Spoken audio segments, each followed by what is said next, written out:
Nessas 3 últimas semanas foram 3 vídeos: como sair da roda do hamster, esse papo na sua mente precisa mudar, autossabotador e os 3 pensamentos, que dentro da minha linha de trabalho fazem parte de um processo de consciência e clareza, para saber de onde a gente está partindo e como essas coisas estão, e como a gente está lidando com tudo isso dentro da gente.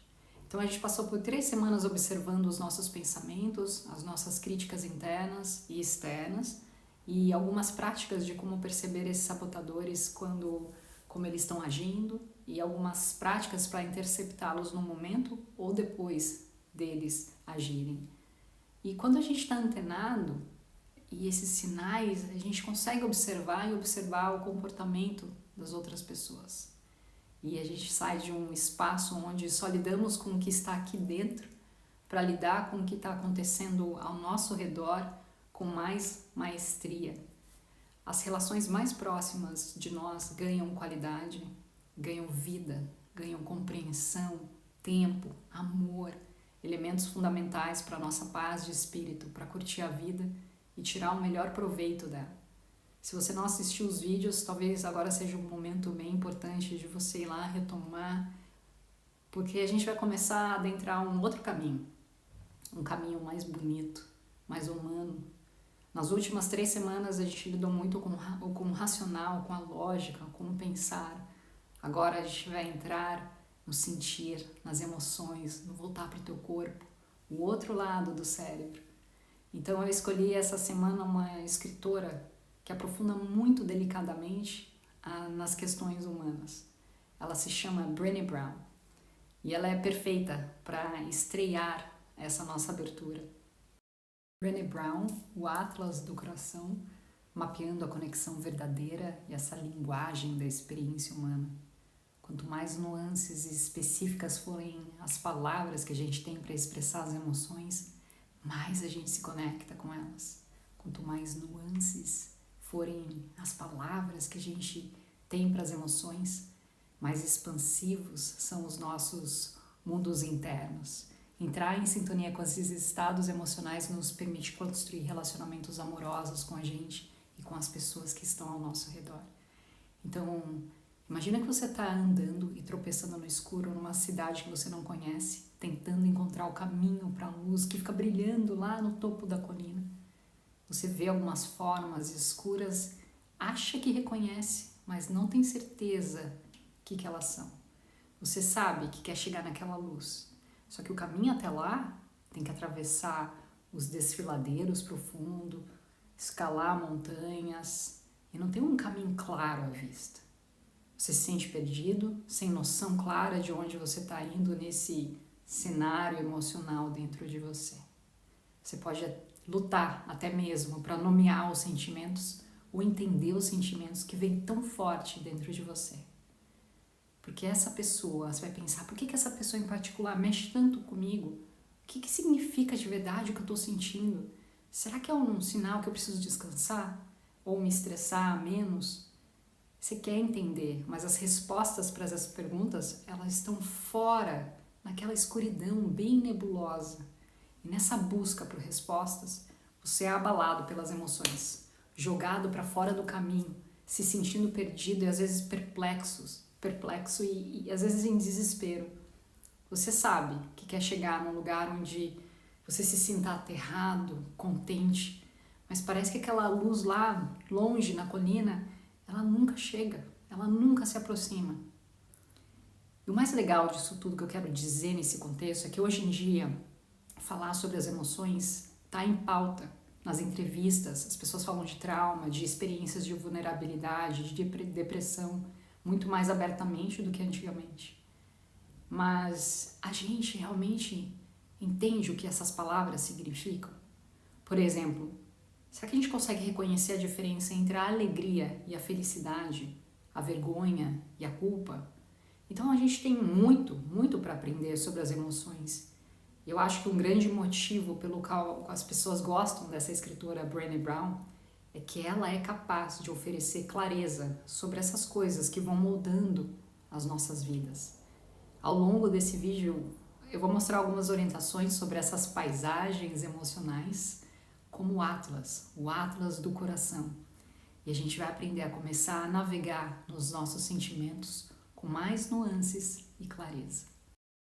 Quando a escritora ela estava crescendo, ela tinha certeza que ela tinha poderes mágicos, que ela podia prever o futuro, fazer conexões que ninguém mais ao seu redor poderia.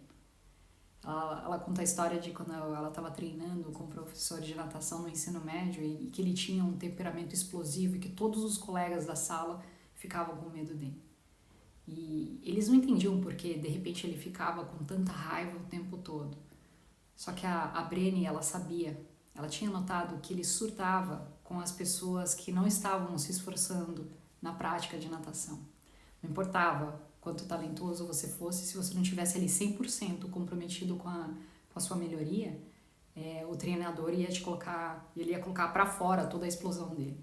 Por outro lado, se o treinador visse que você estava levando a prática a sério, ele não ficava com raiva de você, mesmo que você fosse um nadador mediano. Então, ela também percebeu que ele gostava de nado de costas, então a Brené Brown trabalhou no nado de costas para ficar de fora desse radar de não irritar o treinador dela. Só que a função dela era ficar fora desse radar e tornou ela com um nível de consciência muito elevado. Ela foi desenvolvendo desde criança isso. Então, o que parecia ser o poder mágico dela, esse grande valor que ela tinha, ajudou ela a navegar dentro de casa também, com os pais dela, que eram bastante complicados.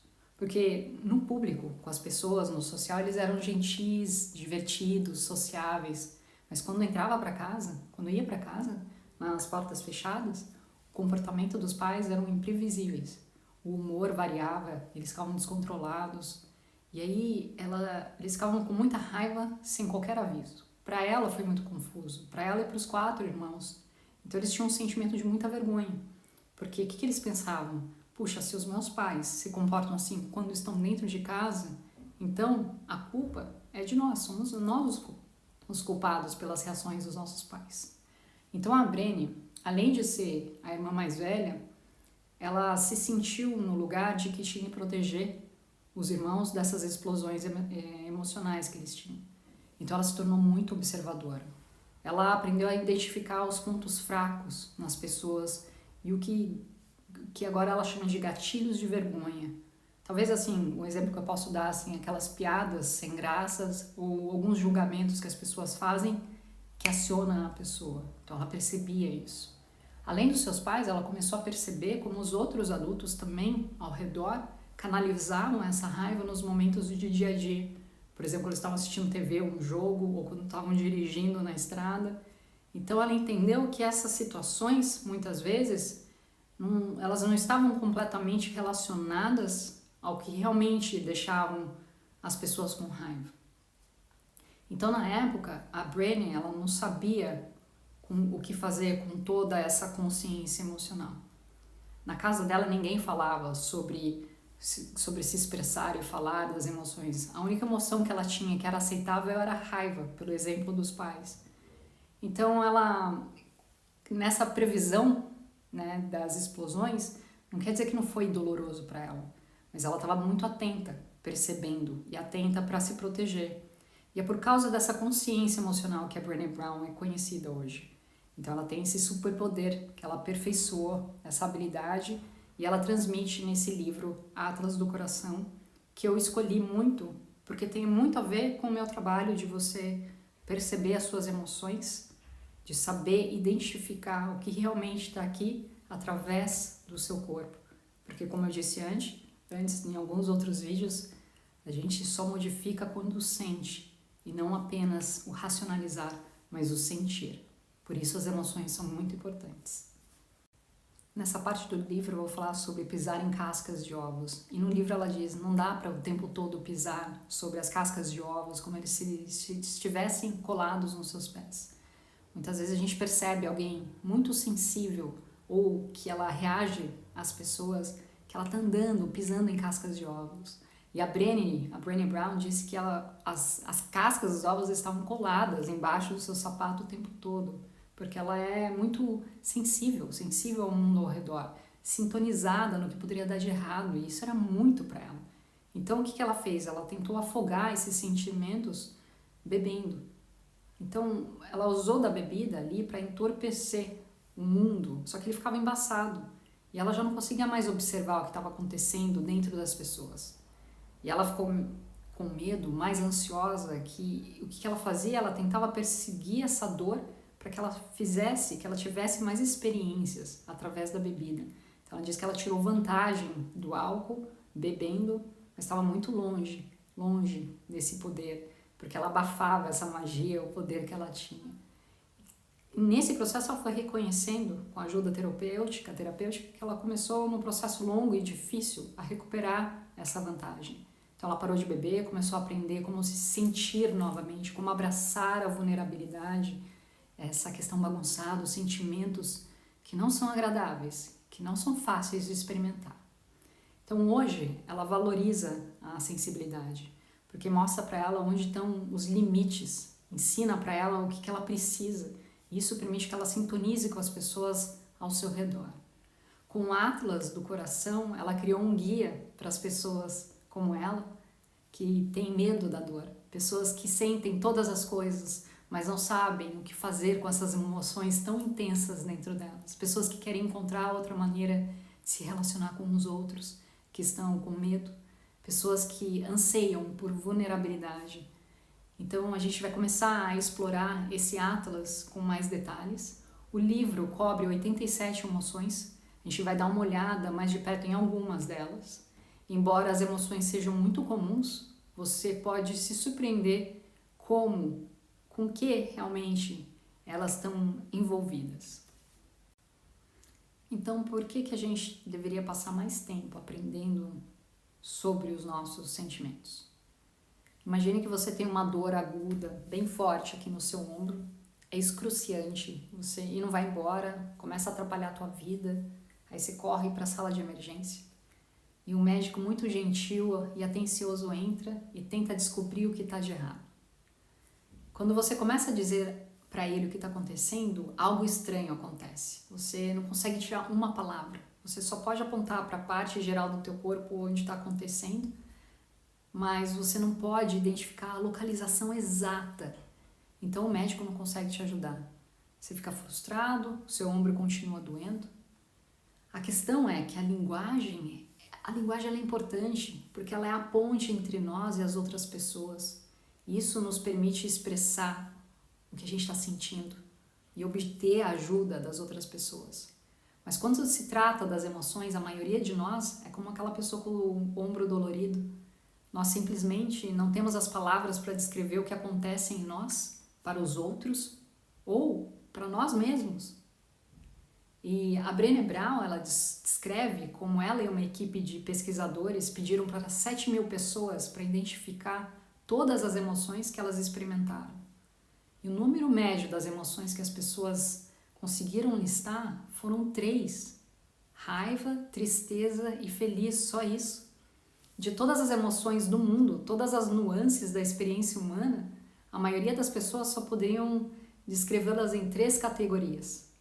E a razão pela qual isso é um problema é que é igual o ombro dolorido. É como se você só pudesse dizer para o médico que você tem uma dor em algum lugar na metade superior do teu corpo. E você só poderia descrever essa dor como ruim, em vez de dizer que tá latejando, tá doendo, é uma dor aguda. Então a capacidade de ter essa consciência e a linguagem precisa para descrever as suas emoções é que os pesquisadores chamam de granularidade emocional. E essa granularidade pode beneficiar a sua vida de várias maneiras. É ter as palavras certas que permite você identificar os seus sentimentos e descobrir de onde eles vêm. E se você pode identificar esses gatilhos, você vai estar mais equipado para encontrar as maneiras de se confortar. Então a escritora acredita que esses insights sobre os estados emocionais permite que você se sinta conectado com você mesmo, em vez de se sentir entorpecido, fora do teu corpo. E eu sei e acredito muito nisso. O corpo é um grande norte no meu trabalho. E essa conexão com o seu eu, o eu interno, cria base para conexões genuínas e amorosas com as outras pessoas. Talvez o mais importante é ser capaz de articular com precisão os seus sentimentos. Isso significa que você é capaz de pedir e receber ajuda muito específica que você precisa. Então a gente vai pegar essas duas emoções comumente discutidas, a tristeza e a felicidade, e ver como expandir o seu vocabulário emocional te ajuda a estender e a navegar melhor nessa paisagem interior, nessa paisagem das emoções. Os lugares onde entramos quando estamos sofrendo, todos nós já estivemos lá e várias vezes. Algo acontece, faz a gente se sentir mal, a gente geralmente descreve essa emoção como tristeza. Mas o que isso significa realmente? Triste não é a mesma coisa que estar deprimido. A depressão é uma condição crônica, enquanto a tristeza pode ser um sentimento fugaz que experimentamos em resposta a uma situação. Sentir-se triste é parte importante de ser humano. É uma reação natural que a gente tem de perder ou derrotar algo que nós experimentamos. Porque todos nós conhecemos a tristeza e podemos reconhecê-la nos outros. Quantas vezes a gente depara com um amigo triste e o desejo de ter tempo para ele, e essa capacidade de ter empatia vem da nossa própria experiência de sentir tristeza. Provavelmente é assim para você. Sentir-se triste permite que você se sinta vivo e conectado às outras pessoas. Também pode nos ajudar a tomar melhores decisões, porque nos tornamos mais sensíveis ao nosso entorno. E pense mais ou menos quando a gente assiste os filmes na TV e a gente começa a chorar em frente à televisão. Essas experiências fazem você se sentir comovido e conectado com outras pessoas. Então isso que significa se sentir triste. Mas há outras emoções e experiências que temos quando a gente está sofrendo e são muito distintas. Muitas vezes elas são agrupadas no mesmo rótulo, triste. As pessoas podem experimentar angústia, tristeza, desesperança, desespero, mas essas emoções têm qualidades muito diferentes e exigem reações diferentes de nós. A angústia a gente sente nos ossos. A angústia parece chocante, inesperada, muitas vezes traumática. Isso pode atingir a gente de uma forma primária e no físico também. Aí no livro, a Brené Brown disse que recebeu uma ligação de uma amiga lá de infância do nada. E a amiga disse para ela que não queria mais viver devido a um trauma de infância que a Brené Brown não conhecia. Quando ela ouviu isso da amiga dela, ela ficou fisicamente derrubada no chão. E nas palavras da Brené Brown, a angústia veio através dos ossos. Isso nos atinge na nossa essência. As pessoas são resilientes e podem se curar desse tipo de trauma, mas precisam de apoio. Caso contrário, elas podem passar pelos movimentos enquanto permanecem internamente entorpecidas ou derrubadas. Ou elas podem responder à dor tornando-se rigidamente perfeccionista, excluindo as vulnerabilidades. A angústia é uma forma de autocura, é uma forma de autoconfiança, é uma forma de autoconfiança que permite que você tente se manter ereto. Um bom apoio permite que você experimente a dor enquanto aprende a reconstruir a sua vida. Alguns dos melhores apoios vêm de terapias que são centradas no corpo, que abordam essa manifestação física do trauma no corpo. Há duas coisas que experimentamos quando estamos nos sentindo mal: a desesperança e o desespero. Esses dois, eles estão conectados, mas não são iguais. Um sentimento de desesperança vem quando você não é capaz de definir metas para a sua vida. E se você tem um objetivo, não consegue descobrir como alcançá-lo. E se você tentar e falhar, você fica desanimado e começa a se punir, a se bater. Você não tem fé nas suas próprias habilidades ou a sensação de que você não tem o controle da sua vida. Embora se sentir sem esperança muitas vezes esteja relacionado a uma situação específica, como o seu relacionamento ou uma questão financeira, o desespero abrange toda a sua vida. É uma sensação de que toda a sua vida é sem esperança e que nunca vai mudar. Você está preso e não consegue encontrar uma saída. Então, se sentir assim, muitas vezes, leva a pensamentos e tentativas de não querer viver. E para fortalecer essa resiliência diante do desespero ou da desesperança, há uma série de coisas importantes e práticas que você pode fazer. Então, busque ajuda, se for necessário. A esperança é uma habilidade, não uma emoção. E para combater a desesperança e o desespero, vamos começar com a esperança. Pensamos na esperança como uma emoção calorosa, difusa, mas na verdade não é assim. Ter esperança é uma habilidade que você aprende. Ter esperança vem de ser capaz de definir metas realistas, descobrir como atingir as metas e acreditar nas suas próprias habilidades. A esperança vem de encontrar na adversidade e descobrir que você pode ser resiliente diante dela. Para aprender a esperança, você precisa praticar a definição de metas que você realmente pode atingir. E ainda mais importante, você precisa se sentir confortável com o fracasso. Estar preparado para tentar novas abordagens se as coisas não funcionam. A melhor coisa sobre aprender a ter esperança é que ela é contagiante. Os pesquisadores mostraram que os pais esperançosos geralmente têm filhos esperançosos. Além de praticar essas habilidades esperançosas, você também pode praticar aumentando a sua resiliência, trabalhando com o que o pesquisador Martin Seligman diz, a personalização, a permanência e a generalidade. Na última parte eu estava falando sobre o desespero, que ele parece ser abrangente e permanente. As pessoas nesses estados muitas vezes levam isso muito para o lado pessoal, batendo em si mesmas por falhar e decepcionar as suas famílias.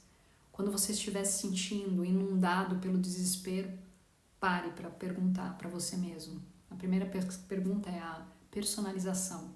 Será que você está levando isso para o lado pessoal? Pergunte para você mesmo, essa situação realmente é sobre mim? Quais fatores externos estão desempenhando um papel que eu não estava levando em conta? Se parecer que a situação vai durar para sempre, aí você vai entrar na segunda palavra, a permanência. Então você vai fazer um experimento de pensamento rápido e vai perguntar a si mesmo: isso vai ser uma coisa grande daqui a 5 minutos, 5 dias, 5 meses? E se parecer que o problema ele é generalizado e consumiu toda a sua vida, você vai tirar um momento para parar e realmente considerar o impacto.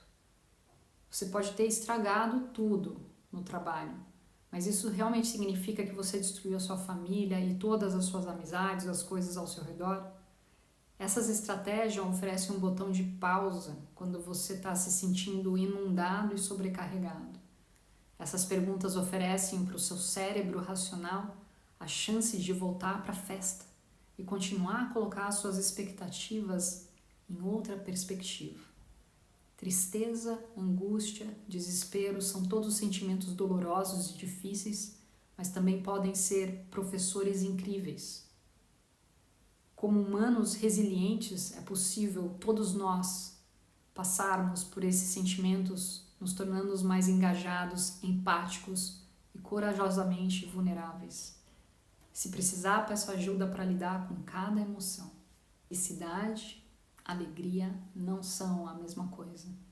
Do outro lado do espectro, há a felicidade. Todos nós sabemos o que essa palavra significa, certo? Afinal, quantas músicas de amor foram escritas sobre isso? Na verdade, mesmo os pesquisadores de felicidade mais experientes, pessoas que passam a vida inteira estudando a emoção, não conseguem concordar exatamente com o que isso significa. A maioria das pesquisas até o momento tem sido sobre felicidade como um traço, uma parte de quem somos, em vez de um estado, algo que experimentamos às vezes. Ainda mais confuso, a felicidade é muitas vezes confundida com a alegria, e essas palavras são usadas de uma forma intercambiável para descrever um estado positivo. A felicidade e a alegria são muito distintas. A felicidade é uma emoção duradoura, que geralmente vem como resultado de se sentir no controle. A felicidade nos faz focar em nós mesmos, nas nossas próprias conquistas. Por outro lado, a alegria, ela aparece de repente, sem aviso prévio.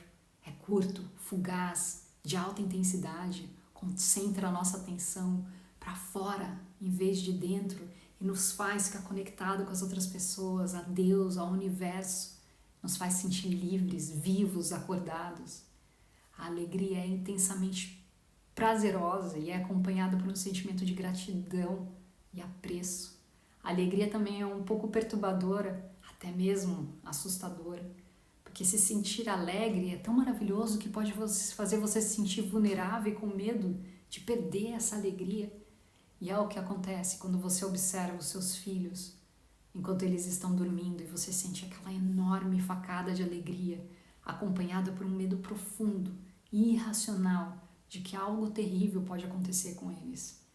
É a maneira de ensaiar a tragédia na sua mente na tentativa de torná-la menos dolorosa quando realmente acontecer. Porque no momento da alegria, você percebe o quanto realmente tem a perder. A maioria de nós está tão acostumada a pressentir a alegria que nem percebemos conscientemente o que a gente está fazendo. Então a gente começa a sentir que é normal ou realista esperar o pior. Mas viver dessa maneira, nas custas, dos incríveis benefícios de experimentar livremente a alegria. Tem um homem que foi entrevistado no estudo sobre a vulnerabilidade que passou a vida inteira esperando o pior, como uma espécie de armadura emocional. Então o pior realmente aconteceu com ele. A esposa dele morreu em um acidente de carro e ele percebeu que a sua perspectiva anterior, pessimista, não havia feito nada para prepará-lo para aquele evento doloroso. Tudo que fez para ele foi roubar o tempo e a capacidade de aproveitar plenamente aquele ao lado da esposa dele, quando ela estava viva. Se permitir experimentar a alegria é praticar, apreciar o que você tem no momento que tem, no agora. Na verdade, os pesquisadores descobriram que a alegria e a gratidão, elas estão ligadas no que descrevemos como um espiral positivo lá para cima. Se a gratidão é uma das nossas características, temos mais experiências de alegria no momento. E se a gente for do tipo alegre, teremos mais momentos de nos sentirmos alegres. As emoções se reforçam positivamente. Como tantas outras emoções, a gratidão pode ser praticada e aprendida. Manter um diário de gratidão, tirar um momento todos os dias para citar uma coisa pela qual você é grato em voz alta, vai treinando o seu cérebro para procurar experiências mais semelhantes. Ao longo desse vídeo, viajamos para 2 lugares emocionais, para onde vamos quando estamos sofrendo e outros lugares quando a vida está nos tratando bem. Como você já percebeu, não há nada de simples nessa exploração interna. As categorias, elas são aparentemente limpas, né? São limpinhas da tristeza e feliz, só que elas estão repletas de nuances, contradições. Nós analisamos como a tristeza pode nos fazer sentir bem por conta da empatia de ser humano e a felicidade pode ser menos gratificante que a alegria. Descobrimos que as emoções podem se alojar no corpo, também na mente, e isso em um grau surpreendente. Você pode influenciar como se sente praticando a esperança. A granularidade emocional é confusa e para ir lá, para realmente ir lá, você precisa se sentir confortável com paradoxos. Elementos paradoxais parecem opostos um ao outro, mas na verdade eles são ligados, como claro e escuro. Um realmente sem o outro não existe. Não existe um sem o outro. Como um navegador das suas próprias emoções, você precisa sentir cada vez mais confortável com esses paradoxos emocionais. Como você anseia a proximidade dos outros, mas age de uma maneira que se afasta. Ou como você pode liderar uma reunião com muita confiança, mas se sentir amassado, destruído toda vez que você conversa com a sua mãe. Segurar esses paradoxos com calor, curiosidade, te ajuda nessa jornada para descobrir e celebrar esse seu terreno do próprio coração. Como qualquer viagem que vale a pena, não há atalhos. Você precisa subir por muitos obstáculos e encontrar aquelas pontas afiadas. Continue, incline-se nessas coisas bagunçadas e contraditórias. Abrace a vulnerabilidade de estar vivo. E vamos fazer então uma recapitulação bem rápida. Granularidade emocional significa ser capaz de identificar as nossas emoções e experiências e expressá-las para outras pessoas. Quanto mais nuances específicas forem as palavras, mais a gente pode se conectar com as emoções. Quanto mais específicas forem as palavras, mais expansivos somos com os nossos mundos internos e externos. Ficamos em sintonias com estados emocionais que nos ajudam a construir relacionamentos amorosos com a gente e com as pessoas que estão ao nosso redor. Alguns conselhos. Tire um tempo quando estiver sobrecarregado. Se você se sentir inundado por emoções como o medo ou a raiva, a parte racional do seu cérebro desliga. E esse não é um ótimo estado para estar bem durante uma briga ou uma situação que você precisa tomar uma decisão. Então construa intervalos de comunicação com as pessoas que você ama. Quando você estiver sobrecarregado, tire um tempo sozinho para respirar profundamente e processar. E quando você estiver se sentindo mais calmo, você volta para onde você parou. Se você gosta do meu conteúdo, compartilhe com as pessoas, comente, deixe o seu comentário, eu vou adorar. Espalhe esse vídeo por aí. Se você fica curioso da forma que eu trabalho, você vai se surpreender com o meu coaching. Um grande beijo.